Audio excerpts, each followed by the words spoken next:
আজকে একদম ঝটপট উঠে পড়েছি সকাল সকাল, আর এখন ঝটপট যাচ্ছি ফ্রেশ হতে, তারপরে বেরিয়ে এসে কথা বলছি আমি। Hi everyone, good morning, welcome back to my channel. আজকে তো আমাদের হবে পিকনিক। আজকে হচ্ছে 31st ডিসেম্বর। তো আজকের দিনে আমরা পিকনিক করব, আর আজকের পুরো ব্লগটা তোমাদের সাথে শেয়ার করব। আপাতত এখন আমি কাজে যাই, আর আজকে আমি সাইকেল নিয়ে কাজে যাব না। কিসে যাচ্ছি দেখাচ্ছি, চলো। এই যে অতনু আমাকে নিতে এসেছে সকাল সকাল, ওই আমাকে দিয়ে আসবে আজকে দোকানে। বাইরে যা হাওয়া দিচ্ছে না, আমার চুলের অবস্থা একেবারে খারাপ হয়ে গেছে। কোনোদিন চুল খুলে যাই না, কান মুখ তো ঢেকে যাই দেখেছো। আজকে যে কি ভীমরতি হয়েছে যে আমি চুল খুলে স্টাইল মেরে বেরিয়ে পড়েছি, তো আবার গাড়িতে যাচ্ছি। কাল শ্যাম্পু করে কোনো লাভ হলো না, আমার গুষ্টির পিন্ডি চটকে গেল চুলের। তার উপরে আমার যা হেয়ার ফল হয় তোমরা তো দেখেছো বলো। যেতে যেতে লক্ষ্য করি নিতাই পরমাণিকের কাছে আজকে ভিড় নেই কেন, তারপর দেখি না, ভালোই লাইন পড়েছে, কিন্তু এটা খুব সামান্য। রবিবারের লাইনটা তোমাদের একদিন দেখাবো আমি। 1 মাস ধরে এই কলেজ মোড়ের রাস্তাটা কাজ চলছিল, যেই কারণে আমাকে ঘুরে ঘুরে প্রতিদিন বাড়ি যেতে হতো এই ঠান্ডার মধ্যে। যাক, এতদিনে রাস্তাটা কমপ্লিট হয়েছে, শান্তি করে যেতে পারছি, আর টাইমটাও অনেক কম লাগে। দোকানে আসার পর দেখি এখনো পর্যন্ত কেউ ঘুম থেকেই ওঠেনি। তাই কি করব, চায়ের দোকানে একটু ওয়েট করছিলাম, আর এইদিকে আমি পাঁপড় কিনেছি। এই পাঁপড়গুলো কিন্তু সব জায়গায় দেখা যায় না, দেখবে ট্রেনে বেশিরভাগ সময় এগুলো দেখা যায়। আর আমি ট্রেনে কোথাও গেলেই এই সব পাঁপড় খাই, বিভিন্ন রকম ট্রেনে যা বিক্রি হয় আর কি। তবে দেখলাম চায়ের দোকানে ছিল, তাই নিয়ে নিলাম। খেতে বেশ ভালো লাগছে, আর এইভাবে খেতে তো পাঁপড় খেতে ভীষণ ভালো লাগে। তোমরা কে কে খাও এরকম, একটু বলো তো দেখি।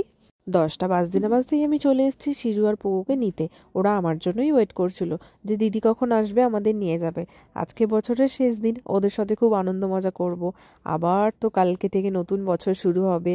দেখো কি মজা ওদের, আমি ওদের নিতে এসেছি বলে আমাকে একদম নিচে ফেলেই দিয়েছে। ওদের এখন ইচ্ছে হয়েছে, ওরা এখন আমার সাথে খেলবে। তবে এখন তো আমার সময় নেই যে বসে বসে খেলবো, তাই দেখো ছুটে চলে গেছে ওই ছাদে। তারপর আমি ওদের ডেকে ডেকে হয়রান। তারপরে যেই আমি ভাইকে দেখেছি তখন সিজু চলে এসেছে। খুব হিংসা করে। পোগোকে আদর করলে সিজু চিল্লাবে, সিজুকে আদর করলে পোগো চিল্লাবে। দেখছো, কাউকে একটাকে আদর করতে দেবে না, তাহলে দুজনেই একদম আমার মাথায় উঠে পড়বে, ঘাড়ে উঠে পড়বে।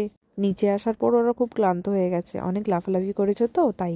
দেখো আজকে মনে হয় একটু ঠান্ডা আছে বুঝলে, ওদের দুজনেরই খুব ঠান্ডা লাগছে। তবে আমার সোয়েটারটা দিয়ে আমি সিজুকে ঢাকা দিয়ে দিয়েছি যাতে ও ঠান্ডা না লাগে। আর একদম ঠিক দাদার পাশেই পোগো একদম গুটিসুটি হয়ে শুয়ে আছে। হঠাৎ দেখি আমার এক বান্ধবী এসেছে আমার সাথে দেখা করতে। বছরের শেষ দিন ওর সাথে দেখা হলো, আবার 1 বছর পর দেখা হবে। বলতে কি মজা লাগছে তাই না? তো যাই হোক, ওর সাথে দেখা হয়ে খুব ভালো লাগলো। ওর ছিল আজকে জয়েনিং, তো ওর তাড়াহুড়ো ছিল। 10টাতে যাওয়ার কথা, আর এখন বাজে 10টা 15। 10টা 15তেও ও নাকি এখনো গিয়ে পৌঁছায়নি, ভাবো কি কাজ করবে মেয়েটা, হ্যাঁ। তারপর দেখো এখানে সিজু এসেছে আদর খাওয়ার জন্য। ও বাইরেটাতেই বেশিরভাগ সময় থাকে। বাইরে কেউ আসলে ও সবার কাছে আদর খায়, আর সবাই ওকে আদরও করে, কারণ ও প্রচণ্ড কিউট, তাই না বলো? তোমরাও যদি এরকম ওকে দেখো নিশ্চয়ই আদর করবে। আমি তো সারাদিন চটকাই চটকে একদম আলু ভাতে করে দিই। তো চলো ওকে টাটা বাই করে দিলাম। কাকুর দোকানটা এমন একটা জায়গা যেখানে সবাই সব কিছু ভুলে চলে যায়। কেউ বাড়ির চাবি, কেউ আবার ফোন। এই যে আমিই পাই সব কিছু, তুলে রেখে দিয়েছি। যে হারিয়েছে সে আবার ফেরত আসবে নিতে, তাই রেখে দিলাম তুলে। শ্রীজুর এক ঘুম হয়ে গেছে, তারপর পেয়েছে পোগোর ঘুম। আর ওর খুব ঠান্ডা লাগছিল, কাঁপছিল, তাই আমি আবার আমার সোয়েটারটা নিয়ে ওকে ঢাকা দিয়ে দিলাম। দেখো কি সুন্দর ঘুমাচ্ছে, সোনা ছেলের মতন। ও আবার কি করে বলো তো, একটুখানি জিভ বার করে ঘুমোয়। চলো ও ঘুমোক, হ্যাঁ। আজকে না ভালোই ঠান্ডা আছে, তাই আমার সোয়েটারটা আমি সিজুকে পরিয়েছি। আর ওকে কত কিউট লাগছে দেখো। কিন্তু ওকে অনেক কষ্ট করে পরিয়েছি জানো তো সোয়েটারটা। তার উপরে দেখো পোগোর মজা, আমার সোয়েটারটা ধরে টানাটানি করছে, মানে ও ছিঁড়ে ফেলবে, দাঁতে করে টানছে। ওইদিকে সিজুও ওটাকে ছিঁড়ে ফেলার একদম ফোন দিয়ে এঁটে ফেলেছে। কিভাবে টানাটানি করছে দেখো। তারপর গা চুলকাতে পারছে না, কি করছে, হ্যাঁ। আজকের টিফিনটা একটু অন্যরকম করেছি, একটা গজা, একটা রোল কেক, আর এটার নাম আমি জানি না, তোমরা কেউ জেনে থাকলে জানিও, তবে এটা আমি দিদির জন্য এনেছি। আমার তো ছুটি হয়ে গেছে, আমি বেরিয়ে পড়েছি, আর কাকু এখানে ওদেরকে ডিম খাওয়াচ্ছে। ঠিক ছুটির সময়টাই এরা দোকানের সামনে হাজির হয়ে গেছিল।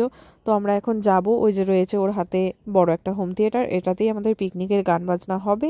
এইদিকে আমি বাটার, দুধ আর টক দইটা একদম মনে করে নিয়ে নিয়েছি।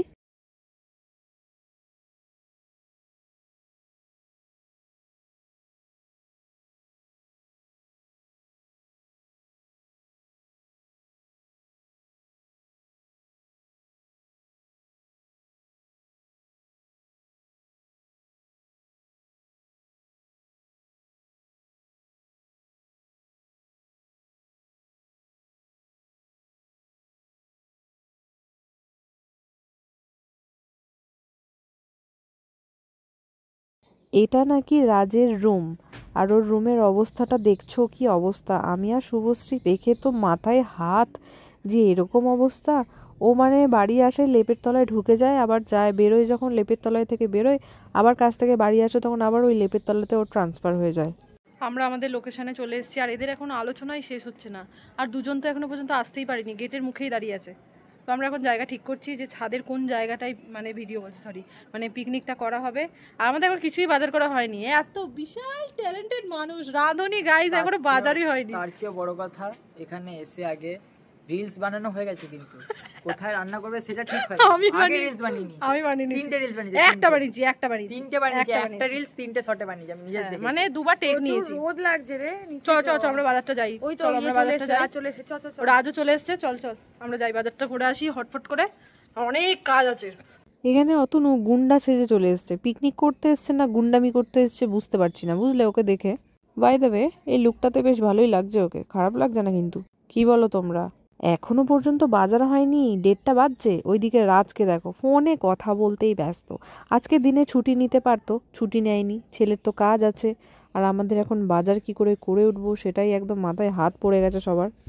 এখন বাজছে দুপুর 1টা, এখনো আমাদের বাজার হয়নি, কিচ্ছু হয়নি। এই ওই যে ওই যাচ্ছে এতক্ষণে, দুপুর 1টার সময় বাজার করতে যাচ্ছে। আমি জানি না কি পাবে না পাবে, কিছু জানি না। যাই এখন, আপাতত আমাদের অনেক কাজ আছে, সেগুলো করি, তোমাদেরকে দেখাচ্ছি চল। সকাল থেকেই দেখছি খুব ঠান্ডা ঠান্ডা হাওয়া দিচ্ছে, কেন জানি না মনে হচ্ছে যে এরপর থেকে ঠান্ডাটা আরও বেশি করে পড়বে। আমার খুব কষ্টের, কি আর বলবো বলো। আর এইদিকে দেখো আমরা সবাই মিলে এখন তোড়জোড় লাগিয়েছি। রাজ আর অতনু গেছে ওইদিকে বাজার হাট করতে। তবে কি বলো তো, বাজার হাটের দায়িত্বটা না আমার আর শুভশ্রীর ওপরেই ছিল, কিন্তু একদিনে সব কিছু করে ওঠা যে এতটা মুশকিল হবে সেটা বুঝতে পারিনি, তাই ছেলেগুলোকেই পাঠালাম। এদিকে ভাই আছে মাইকের দায়িত্বে, মানে সব লাইন টাইনগুলো ভাই করবে, সেসবের দায়িত্ব ওকেই দেওয়া হয়েছে, কারণ ও এগুলোতে এক্সপার্ট। আর এইদিকে তিরপলটা আমরা টাঙিয়ে নিচ্ছি, কারণ রাতে তো শিশির পড়বে, আমরা পিকনিকটা করব রাতে। আমাদের একটু দড়ি শর্ট পড়েছিল, দড়ি আনতে গেছিলাম। হবে এগুলোতে?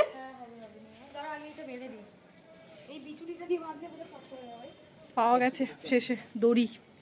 আমাদের এখানে মাইক সেট করার কাজ প্রায় শেষ, তবে এর থেকেও বড় একটা কাজ আছে, বলছি একটু দাঁড়াও। আর এইখানে দেখো শুভশ্রী এটাকে নিয়ে নড়তে পারছে না, আমাকে হেল্প করতে হবে। এক হাতে ফোন আর এক হাতে আমি এটা ধরে নিয়ে যাচ্ছি, ভালোই শক্তি হয়েছে আমার গায়ে। বাইরের খাবার খেয়ে যেমন মুখে পিম্পল হয়েছে, তার সাথে শক্তিটাও বেড়েছে, বাহ বাহ। সব থেকে মুশকিল আর কষ্টের কাজ ছিল এটাই। আমি আর শুভশ্রী দুজন মিলে গোটা ছাদটাকে ঝাঁট দিয়ে ভালো করে জল দিয়ে ধুয়ে পরিষ্কার করেছি। আর আজকে ওয়েদারটা তো ভীষণ সুন্দর, আর এই দিকটা কি ভালো লাগছে দেখতে দেখো। আমার তো এমনি একটু গ্রাম সাইড ভালো লাগে, আর রাজদের বাড়ির এই দিকটা একটু গ্রাম গ্রাম টাইপের। গোটা ছাদটা ঝাঁট দিয়েছে শুভশ্রী, চারটিখানি কথা নয়, কোমরটা পুরো ওর বেঁকে গেছিল। আর গোটা ছাদটায় জল মেরেছি আমি, আমারও কোমরটা বেঁকেই গেছিল, সোজা আর ছিল না। তবে ছাদটা খুব সুন্দর করে দুজন মিলে পরিষ্কার করেছিলাম, আর ভীষণ ভালো লাগছিল দেখতে। দাঁড়াও দেখাচ্ছি তোমাদের।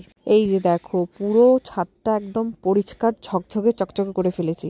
আসলে ওদের বাড়িটা হওয়ার পর থেকে ছাদে কোনো কাজ হয়নি, মানে পরিষ্কারের। তো এই আমরাই করছি, আর এত ধুলোবালি জমেছিল না, যাই হোক ক্লিন হয়ে গেল। এরপর বাকি কাজগুলো ঝটপট ছেড়ে ফেলতে হবে। এখানে আমি একদম সব চিকেনগুলো নিয়ে বসে পড়েছি ধুতে। এইসব করতে করতে আমাদের বিকেল 5টা বেজে গেছে, আর এখন বসেছি আমরা সব ম্যারিনেট করতে। আমি মাংসগুলো ধুয়ে এনে দিয়েছি, এখন কাটাকুটি চলছে। এরপর আমি একটু খাওয়া দাওয়া করে নিই। সব ম্যারিনেট করা শেষ হলো সকাল থেকে এখন পর্যন্ত। আমরা পিকনিক করবো রাতে, আর ম্যারিনেট করার সময় যা কাণ্ডকীর্তি হয়েছে, ওগুলো যদি তখন ক্যামেরা অন থাকতো। থাক, এই যে নমুনা দেখাই, এই যে ওর সোয়েটারটা দেখা, এই যে সোয়েটারটা, এই হচ্ছে শুভশ্রীর কাজ। না আমার একা দোষ দিয়ে লাভ নেই, এটা ওরই কাজ। আমি ভালো ভালো করছিলাম, ও কাজটা আরো বাড়িয়েছে, একদম ভেগে মুতে একাকার করে দিয়েছে আমার জামাটায়। তো এই করে এখন বাড়ি যাচ্ছি, বাড়ি গিয়ে আমাকে চিনতে পারবে কিনা দেখি, তারপর আমরা রাতে আসছি। এই যে এখানে শুভশ্রীদের বাড়িতে এসেছিলাম, মানে রাজদের বাড়ি থেকে দিদার বাড়ি গেছিলাম, তারপরে ওখান থেকে জামা কাপড় নিয়ে ফ্রেশ না হয়েই ওই ভেকে চলে এসেছিলাম শুভশ্রীদের বাড়িতে। ওখানে এসে আমি একটু রেস্ট করেছি, শুভশ্রী ফ্রেশ হয়ে নিল, আমি মাত্র ফ্রেশ হয়ে একদম রেডি হয়ে পড়েছি, দেখতেই পাচ্ছ। এরপর আমরা বেরোবো, কারণ আমাদের হাতে একদম সময় নেই, 7টা বেজে গেছে, এখনও রান্নাবান্না সব বাকি। তোমাদের সাথে সব কিছু শেয়ার করবো, আপাতত আসছে। আমরা এখন যাচ্ছি অতনুকে নিতে, দুজন মিলে। হাতে আমাদের সময় খুব কম বলে শুভশ্রী ঝড়ের গতিতে গাড়িটাকে নিয়ে ওড়াচ্ছে।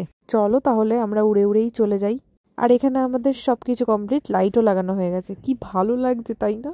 আর এখানের ওয়েদার এত ঠান্ডা, কি বলবো, মানে হুলিয়াটা দেখে বুঝতেই পারছো যে কীরকম ঠান্ডা এখানে। আমি তো এক কোনায় একদম সেটে গেছিলাম গাইস, কি বলবো, ভীষণ ঠান্ডা। আমাদের এখনও রান্নাবান্না সব কিছু তোড়জোড় শুরু হয়নি, এখন গান বাজানো পর্ব চলছে, ঠিক আছে, একটু নাচানাচি করে একটু গাটা গরম করে নিই, আর তোমাদের সাথে পুরো ভিডিওটা শেয়ার করবো, তোমরা দেখতে থাকো। ঠান্ডায় আমি অলরেডি কাঁপতে শুরু করে দিয়েছি। তারপর মনে পড়লো, এই রে পিকনিক তো, নাচতে হবে। মাথাটা খারাপ হয়ে গেছে ঠান্ডায়, বুঝতেই পারছো তোমরা। ঠিক আছে, এখন আমি নাচতে শুরু করে দিয়েছি। তারপর ভাবলাম ধুর এইসব খুলে দিই, কী হবে, পিকনিকে তো একটু নাচ গান করতে হবে। তারপরে চুলটাকে বেঁধেছিলাম, চুলটাকেও খুলে ফেললাম। এরপর আমি একটু ছবি তুলবো, তাই ক্যাত মেরে মেরে পোজ দিচ্ছিলাম। তো চলো ছবিটা তুলে আসি। এখন আমরা একটু অন্যরকম জিনিস করছি, সেটা তোমরা দেখতে থাকো। তবে ঠান্ডাটা না খুব দিচ্ছে, আর হাওয়া দিচ্ছে শীতকালে, বাপরে বাপ। এই দেখো আমাদের কাজ এখনও চলছে, ঘর বানাচ্ছি আমরা। আর এদিকে আমাদের অলরেডি সব কমপ্লিট। 10th বানিয়েছি, 10th হাউস। আর কি ভালো লাগছে, মনে হচ্ছে আমরা বাইরে কোথাও ট্রেকিং করে ফ্রেন্ডসরা মিলে টেন্টে আছি। ভাগ্যিস আমরা এটা করলাম, না হলে যে কি অবস্থা হতো। ব্যাগটা কিছুক্ষণ বাইরে রাখা ছিল, আর ব্যাগটা একদম শিশিরে ভিজে একদম জল জল হয়ে গেছে। মিনি টেন্ট হাউসটা আমরা করেছি, কারণ প্রচণ্ড বাইরে শিশির পড়ছে এখন থেকে। এখন বাজছে 8:30, আর 8:30টার সময় এরকম অবস্থা। আর আমাদের এই টেন্ট হাউসটা কেমন হয়েছে গাইস সবাই জানিও। আমার তো ভীষণ ভালো লাগছে, মনে হচ্ছে আমরা কোনো পাহাড়ে ঘুরতে এসেছি, ঠিক আছে, ট্রেকিং করে তারপরে এরকম একটা টেন্ট হাউস বানিয়ে আমরা আছি, ওরকম একটা ফিলিংস আসছে। তোমরা কে কে এরকম পিকনিক করেছো বা এরকম থেকেছো জানিও। আর আমার ভীষণ ভীষণ ভালো লাগছে।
আমাদের কিন্তু কাবাব হওয়ার কথা ছিল। কাবাবই হবে।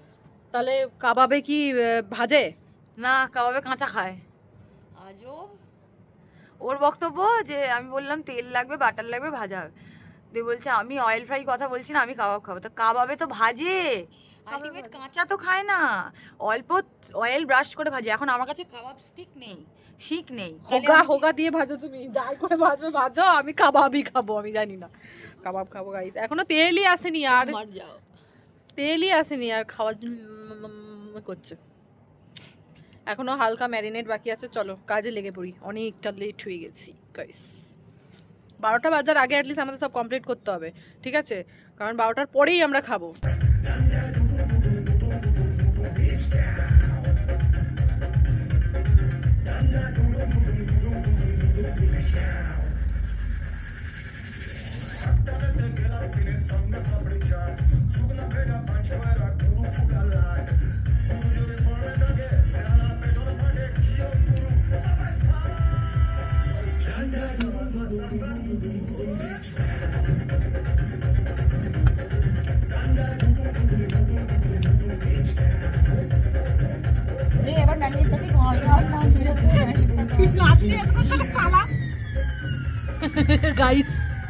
ম্যারিনেট করাই ছিল, এতে মানে কাবাব যেটা হবে সেটাতে একটু কর্নফ্লাওয়ার আর তোমার একটা ডিম দিয়ে ভালো করে আমি আবার ম্যারিনেট করে রাখছি, কিছুক্ষণ রাখবো। তারপর আমাদের শুরু করতে হবে, কারণ প্রায় 10টা বেজে গেছে। আমাদের টিফিন করতে করতে রাত 11টা। কখনো তোমরা দেখেছো পিকনিকে টিফিন করছে রাত 11টা, 11:30টায়? হ্যাঁ, দেখে নাও, আমরাই করছি। গাইস আমার খিদে পেয়েছে, আরে আমাকে গাঁজাখুরি গল্প শোনাচ্ছে, বলছে এই তো হয়ে যাবে, এই তো। মিথ্যে কথা বলিস না, মিথ্যে আশা দিস না শুভশ্রী। বোকা মানুষদের কখনো মিথ্যে আশা দিতে নেই। বেশি বলিস, মাথা গরম হয়ে যাচ্ছে আমার। কাজ করছে মেয়েটা। কিরে হাওয়া দিচ্ছে কেন? এই যে আমরা এখানে স্টিম করব বলে রেডি, সব আমাদের রেডি, এই হবে, এক্ষুনি হয়ে যাবে। আহা, গরম গরম কফি। আমি চা খাই না একদম, তোমরা জানো তো সবাই। কফিটা কিন্তু আমি ভীষণ ভালোবাসি, তাই আমি এখানে আজকে অনেক অনেক কফি খাবো ঠিক করে নিয়েছি। আর এই যে আমার 1 কাপ কফি এখানে রেডি আমার জন্য, সবার ফার্স্টে আমিই নিয়েছি। তো চলো এই ঠান্ডায় গরম গরম কফিটা দিয়েই উদ্বোধন করি। এটা আমার 2nd কাপ কফি, চিনিটা একটু কম হয়েছে। 2 কাপ কফি খাওয়ার পরেও আমার মন ভরেনি, তাই আমি একটা বড় বাটি নিয়ে নিয়েছি, ওটাতে কফি নিয়ে এখন খাচ্ছি। আর বিশ্বাস করো, যা ঠান্ডা না, এই ঠান্ডায় এরকম গরম গরম কফি খেতে বেশ মজা লাগছে। ওটা খাওয়ার পরে আমার আবার খেতে ইচ্ছা করছে, তাই এটা আমার 2 নম্বর বাটি। 1 বাটি কফি নিয়ে নিয়েছি। দাঁড়াও একটু নেচে নিই। আবার 1 বাটি কফি নিয়েছি। আমার যে কি ভালো লাগছে কফি খেতে, কফি খেয়েই আমি পেটটা ভরিয়ে নেবো আজকে ঠিক করেছি। আর এত কফি খাচ্ছি, ভাববে যে আমি কফি কোনোদিন খাইনি। এখানে হচ্ছে কাবাব, আর তার সাথে হচ্ছে চিকেন অয়েল ফ্রাই। আমরা দুটো হাফ হাফ করেছি, কারণ সময়ের অভাব। যত কম সময়ে আমরা যেটা করতে পারবো সেটাই খেয়ে ফেলবো। পেটে প্রচুর খিদে, সেই কারণে বন্ধুরা। ও চাটনি, আমাকে চাটনি দিল না।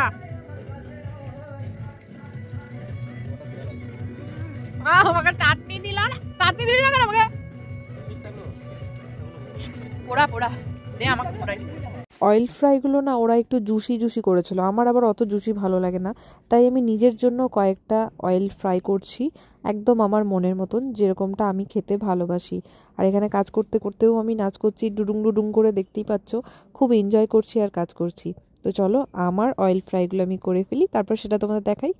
এই যে এইগুলো আমি করেছি, তাই একটা প্লেটের মধ্যে সুন্দর করে সাজিয়ে নিয়েছি। আর তার সাথে রয়েছে টমেটো কেচাপ, আর রয়েছে আমাদের স্পেশাল চাটনি, যেটা আমরা বানিয়েছি। তো তোমরা যদি জানতে চাও, একদিন তোমাদের সাথে এই টমেটো না, এই চাটনিটা শেয়ার করবো, ওকে? রাত 11টার সময় আমরা টিফিন করলাম, মানে একদম ওয়াও ব্যাপার স্যাপার। তারপর এরপর খাবারগুলো হজম করার জন্য আমরা একটু নাচানাচি করবো, সেই কারণে অতনুকে টানাটানি করা হচ্ছে। উস নেই এই ব্যক্তিটার যে ভাতে জল দিতে হবে, গদগদ করে জল দিচ্ছে। এখনো তিনটে চিকেন বাকি আছে। এই ক্যামেরা অন করে দিয়েছি। কটা বাজে 59 হয়ে গেছে। এই কাউন্টডাউন শুরু কর। এ রাজকে দেখাই যাচ্ছে না। এই অতনু কাউন্টডাউন। এই দি অন্ধকারটা ছাড়, আমাকে দেখাই। এই রাজ আমার পাশে, আমার পাশে। এ রাজ ওইদিকে যা, রাজ ওইদিকে যা। ও কটা বাজে?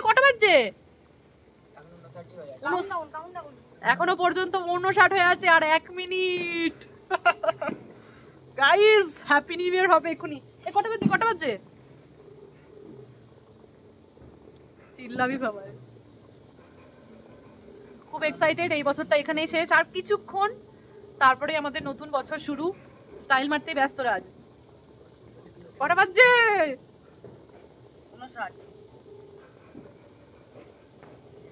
Happy new year! বাজি ফাটছে এখানে, ও আলাদা। Happy new year guys, happy new year.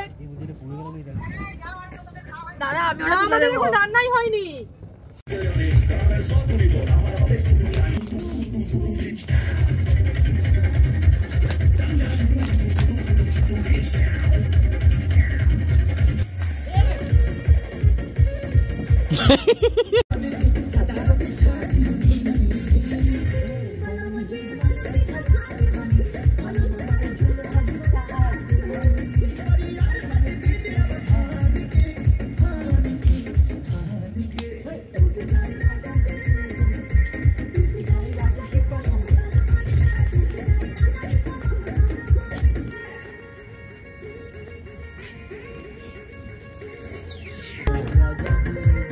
এখন বাজছে রাত 1:30, এখনও আমাদের রান্নাবান্না কমপ্লিট হয়নি। ভাবছো কি অবস্থা আমাদের?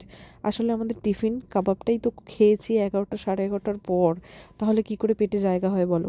তাই আমরা একটু লেট করেই খাবার দাবারগুলো বসিয়েছি। তবে দেখো, কাবাবের এখনও 3টে পড়ে আছে, এই 3টে আমি লাস্টে পোড়াবো বলে রেখে দিয়েছি।